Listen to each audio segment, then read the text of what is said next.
पालखी आहे ती पंढरपूरच्या दिशेने आज त्याचं प्रस्थान होत आहे। त्याच अनुषंगानं पाहिलं गेलं तर माझ्या पाठीमागं पाहिलं गेलं तर हेच एक श्री क्षेत्र भगवानगड आहे। याच भगवानगडावरून आता लाखोच्या संख्येनं सध्या भाविक भक्त जे आहेत वारकरी संप्रदायाचे सर्व भक्तजन आहे ते सध्या या गडावरून नक्कीच पंढरपूरच्या दिशेने आता जाणार आहेत। या गडाचे महंत नामदेव शास्त्री यांच्या मार्गदर्शनाखाली या पंचक्रोशीतील भाविक भक्तांची गर्दी या ठिकाणी मंदिराला पाहायला मिळते। प्रथम या ठिकाणी मंदिराला प्रदक्षिणा घालत भाविक भक्तांनी या वारीला सुरुवात केली पाहायला मिळते। हजारोच्या संख्येनं या पंचक्रोशीतील भाविक भक्त या भगवानगडाला आलेले सुद्धा देखील पाहायला मिळत आहेत।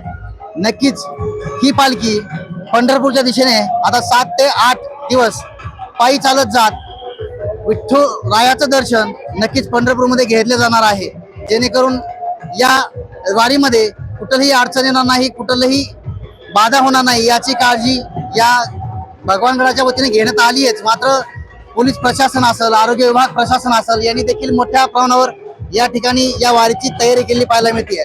तर काही भाविक भक्त या वारीमध्ये प्रत्यक्ष सहभागी होण्यासाठी आलेले आहेत, तर काही भाविक भक्त आज या वारीला वाट लावण्यासाठी देखील आलेले आहे पाहायला मिळत आहेत। सकाळपासूनच या वारीमध्ये प्रचंड गर्दी देखील पाहायला मिळाली होती।